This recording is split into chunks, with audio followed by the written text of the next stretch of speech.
우리가 성경을 읽는다는 것은 어떤 의미가 있을까요? 우리가 성경을 많이 읽지만 성경 외에도 다른 수많은 책들을 읽습니다. 책에는 글이 있고 그 글 안에는 메시지가 담겨 있죠. 우리는 그 메시지를 이해하고 때로 읽으면서 감동도 받고 교훈을 얻기도 합니다. 특히 요즘은 자기계발서들이 정말 많이 나와 있는데 그것들을 읽어보면 단지 어떤 메시지만 있는 게 아니라 삶의 방향을 제시해 주기도 하고 어떤 가치관이나 행동을 변화시키는 방법까지도 어떻게 훈련해야 될지도 알려주기도 합니다. 어떤 책을 읽고 나면 정말 그래, 나 이걸 정말 너무나 동의해, 내 인생 책이야 라고 부를 만큼 감동을 주는 책들도 있습니다. 그런데 이렇게 읽고 깨닫고 감동을 주는 것은 이런 과정이 성경에서도 비슷하게 나타나기도 합니다.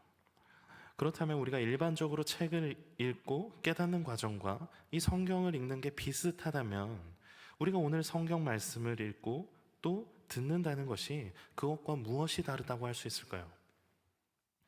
단순히 좋은 내용을 읽고 이해하고 삶에 적용하고 실천하는 것이라면 우리가 읽는 성경도 수많은 책 중에 하나에 불과할 수 있습니다.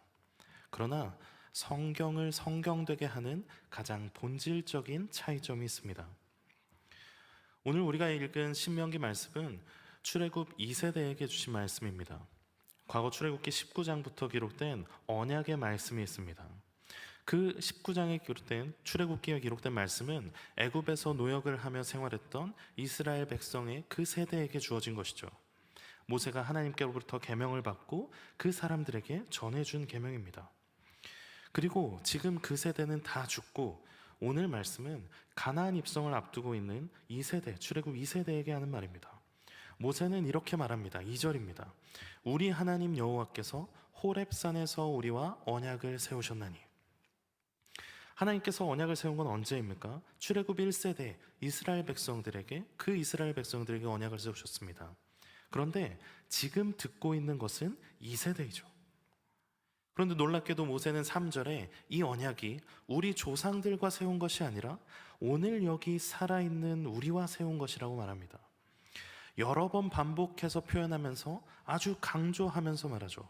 오늘 여기 살아있는 우리, 곧 우리와 세웠다. 하나님의 언약의 말씀, 그 약속의 말씀이 단지 예전에 우리 조상과 했던 약속이 아니라 여전히 너희에게도 유효한 언약의 말씀이다 하고 말하는 것입니다. 1세대는 직접 언약을 맺었고 2세대는 그것을 들었을 뿐이지만 하나님은 지금 이 순간 그들에게도 동일하게 말씀하고 계신다는 거죠.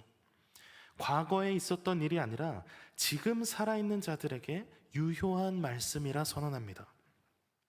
하나님의 말씀은 과거의 시간 속에 머물고 있는 기록이 아니라는 것을 기억해야 합니다. 하나님의 시간 안에서 과거와 현재는 단절되지 않습니다. 요한계시록 1장 8절에는 이렇게 말씀합니다. 나는 알파와 오메가라. 이제도 있고 전에도 있었고 장차 올 자요 전능한 자라. 하나님의 시간은 처음이요 끝이고 지금도 이전에도 이후에도 계신 전능하신 시간의 창조주이십니다. 그의 말씀은 과거에 멈춰 있지 않습니다. 이전 세대가 들었던 말씀과 오늘 우리가 듣는 말씀은 언제나 계시는 전능하신 하나님으로부터 나오는 동일한 말씀입니다.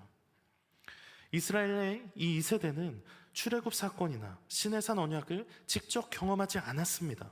그들은 단지 전에 듣고 배웠을 뿐이죠. 하지만 하나님은 말씀하시는 것이죠.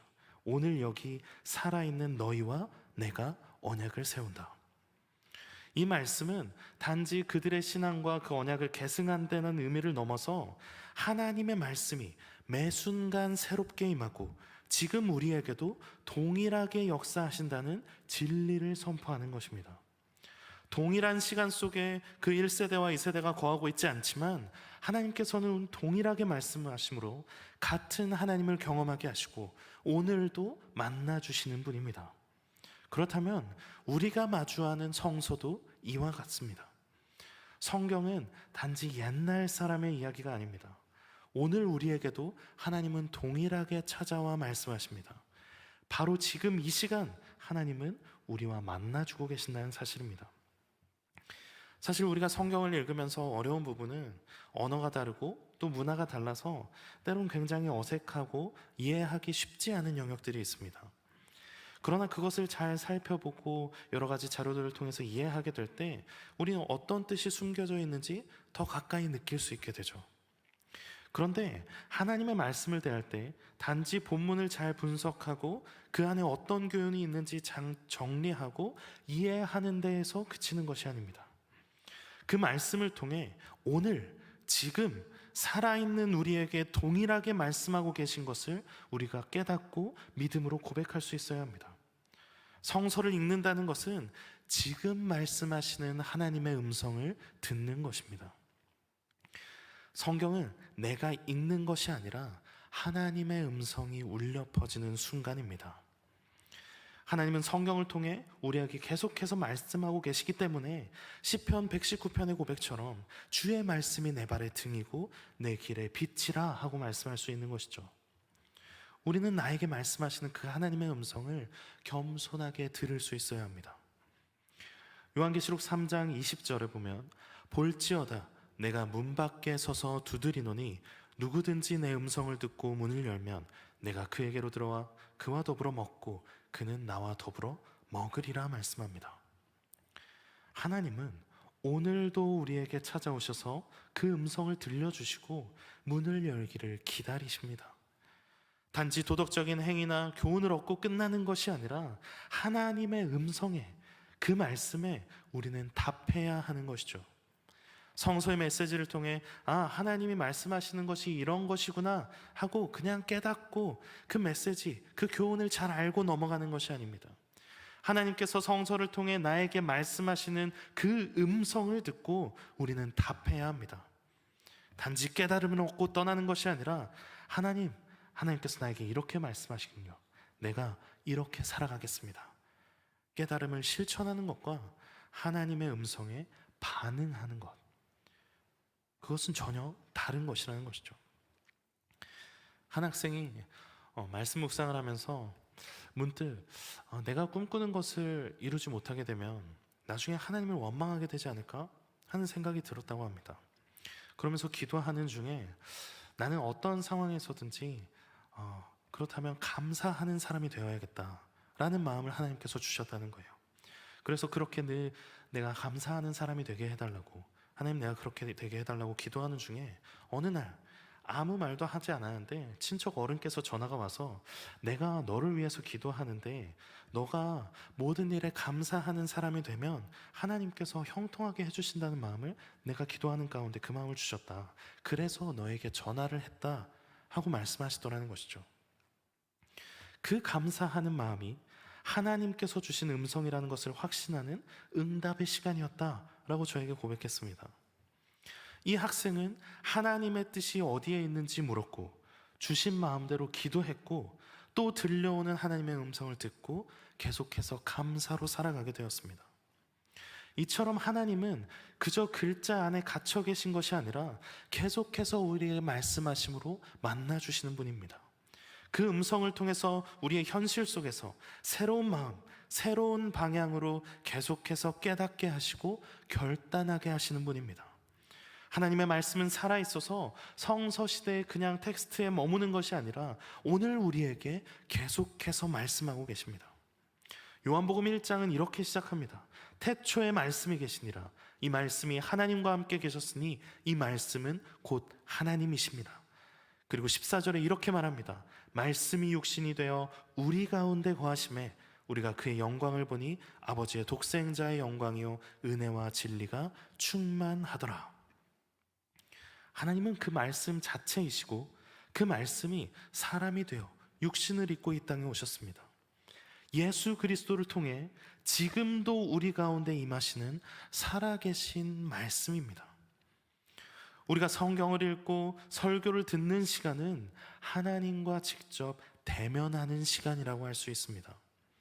말씀을 통해 하나님의 성품과 뜻이 드러나고 그분의 인격이 우리 삶에 다가옵니다. 여기에 모인 분들은 다 신앙의 열정이나 예배를 사모했던 그 기억이 있었을 겁니다. 지금도 그렇게 살아가는 분이 계실 거죠. 제가 아는 한 사람은 예전에 청년 때 참 신앙생활을 열심히 했대요. 그런데 지금은 예전처럼 그런 열정이 있거나 막 교회에서 봉사하고 섬기거나 그렇지는 않다는 거예요. 그래서 최근까지도 가끔 그때 열심히 했던 친구들을 만나곤 하는데, 그 친구들은 대체로 신앙생활을 열심히 하고 있어서 자기를 만나면 그렇게 잔소리를 한다는 거예요. 그러면서 예전에 너의 신앙의 모습을 잘 회복해야 되지 않겠냐, 너가 그렇게 섬기고 예배드리고 했던 것을 잘 생각해봐라. 그러면서 그 친구들을 만나면서 떠올려 보면, 아 그래, 내가 그땐 참 열심히 섬기고 잘했었는데 내가 어떻게 그렇게 했나 싶은 생각도 들면서 그립기도 하고, 내가 다시 그때로 회복할 수 있을까? 내가 다시 그렇게 할 수 있을까? 생각하기도 한다는 거예요. 그런데 그 과거의 은혜를 떠올린다는 것은 우리가 무엇을 떠올려야 되는 겁니까? 여러분이 지금 여기 10대, 20대 청년들도 있지만, 여러분이 20대, 30대처럼 돌아가서 하나님께서 너 지금 그때 생각나지 않니? 20대, 30대처럼 그렇게 헌신하고 봉사해라. 그러면 하나님께 여러분 뭐하러 답하시겠습니까? 하나님, 그러다가 제 무릎이 남아나질 않겠는데요. 20대, 30대처럼 여러분 봉사할 수 있습니까? 우리의 신앙을 회복하고 그것을 떠올리고 기도한다는 것은 단지 그때의 열정을 되살리는 것이 아닙니다. 말씀은 우리가 잃어버린 열정을 자극하는 것이 아니라 지금 이 자리에서 하나님을 다시 만나게 되는 초청입니다.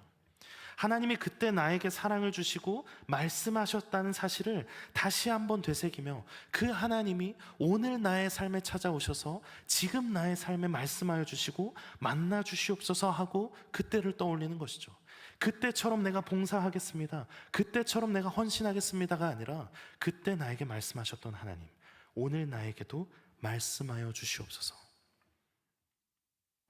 히브리서 4장 12절에는 하나님의 말씀은 살아있어 활력이 있고 좌우의 날선 어떤 검보다도 예리하여 혼과 영과 및 관절과 골수를 찔러 쪼개기까지 하며 또 마음의 생각과 뜻을 판단하시나니,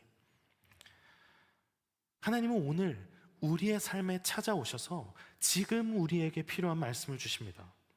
우리는 날마다 그 말씀을 들어야 합니다. 예전에 우리를 떠올릴 때 그때의 헌신, 그때 내가 어떻게 했는지를 떠올리는 것이 아니라 그때 말씀하신 하나님, 그때 나에게 찾아오셨던 하나님을 기억하고 그것을 떠올려야 되는 것이죠. 그리고 오늘 말씀하시는 그 말씀을 듣고 우리는 응답해야 합니다. 응답은 무엇입니까? 내가 삶으로 살아내는 것이죠. 아까 그 청년처럼, 그 학생처럼 감사로 계속해서 살아내는 것이죠. 단지 어떤 책의 한 구절, 한 교훈, 하나의 메시지가 아니라 살아계신 하나님의 말씀으로 나에게 찾아오셨다면 우리는 삶으로 응답해야 합니다. 오늘 본문 1절에는 이렇게 말씀합니다. 이스라엘아, 오늘 내가 너희의 귀에 말하는 규례와 법도를 듣고 그것을 배우며 지켜 행하라. 우리 성경에는 원어와 다르게 어순을 바꿔서 이해하기 편하게 풀어놨지만 원어 성경을 보면 조금 순서가 다릅니다. 원어에는 이스라엘아, 오늘 내가 너희의 귀에 말하는 규례야 이렇게 쭉 말하지 않고 이스라엘아, 들어라 하고 먼저 말합니다. 하나님의 말씀, 오늘 지금 우리에게 하는 말씀을 들으라는 것이죠. 그리고 마지막에 이런 것들을 지켜 행하라 하고 말씀합니다. 우리도 오늘 그 말씀을 듣고, 먼저 듣고 듣는 것에 그치지 않고 지켜 행해야 합니다. 살아있는 하나님의 음성이며 그 음성이 지금 오늘 우리에게 선포되는 것이기에 우리는 들었다면 반드시 지켜 행해야 합니다. 우리가 사람과 사람의 관계 속에서도 누군가 나에게 부탁하거나 상급자가 지시하거나 어떤 말을 하면 그대로 행동합니다. 그런데 하물며 하나님의 말씀이 오늘 우리에게 들려지고 명령하신다면 우리는 마땅히 순종해야 하지 않겠습니까? 그 음성은 주일 예배나 수요 예배, 새벽 예배처럼 공동체가 함께 듣는 음성이 되기도 하고, 나 홀로 말씀을 묵상하고 기도하며 듣는 음성이 되기도 합니다. 때로 우리 교회 전체를 향한 도전의 말씀이 울려 퍼지기도 하고, 내가 잘하지 못하는 것에 대한 책망의 말씀도 있고, 칭찬과 격려의 음성이 들려오기도 할 겁니다. 개인의 삶에 찾아오셔서 용서하지 못하는 누군가를 떠올리게 하고, 기도하지 않았던 게으름을 생각하게 하시고, 말씀이 삶의 중심에서 밀려난 우리의 일상을 조용히 흔들어 깨우시기도 합니다. 예배보다 편안함을 택하는 지난 날을 돌아보게 하시고, 자녀에게 신앙을 전하지 못했던 책임을 일깨워 주기도 합니다. 이런 하나님의 음성에 그래, 그렇게 살아야지, 좋은 말씀이구나, 좋은 교훈이지 하고 고개를 끄덕이는데 그쳐서는 안 됩니다. 우리는 응답해야 합니다. 하나님, 제가 듣겠습니다. 제가 그렇게 살아내겠습니다. 그 음성을 듣고 배우고 지켜 행하라는 오늘 말씀에, 그 부름에 응답하는 삶이 되어야 합니다. 그것이야말로 살아있는 하나님의 말씀 앞에 오늘 여기 살아 숨쉬는 우리에게 주어진 사명인 것입니다. 사랑하는 성도 여러분, 하나님의 말씀은 오늘 여기 살아있는 우리와 다시 언약하는 하나님의 음성입니다. 오늘도 우리는 성경을 읽고 설교를 들으며 그분의 살아있는 말씀 앞에 서 있습니다. 하나님은 지금도 우리 각 사람에게 말씀하고 계십니다. 정보를 전달하는 텍스트가 아니라 그 말씀을 통하여서 인격적으로 교제하길 원하십니다. 그 음성을 들었다면 그 말씀 앞에 응답해야 합니다. 고개만 끄덕이는 것이 아니라 나의 삶에서 실천하며 행해야 합니다. 하나님은 오늘도 우리에게 묻고 계십니다. 너는 이 말씀을 들었느냐? 나의 음성을 듣고 있느냐? 그렇다면 어떻게 살겠느냐? 깨달음에 머물지 말고 결단하며 순종으로, 삶으로 응답합시다. 오늘 여기 살아있는 우리에게 하나님이 지금도 말씀하시며 역사하십니다. 그 말씀에 믿음으로 응답하고 삶으로 살아내는 복된 순종의 사람이 되시기를 주님의 이름으로 축복합니다.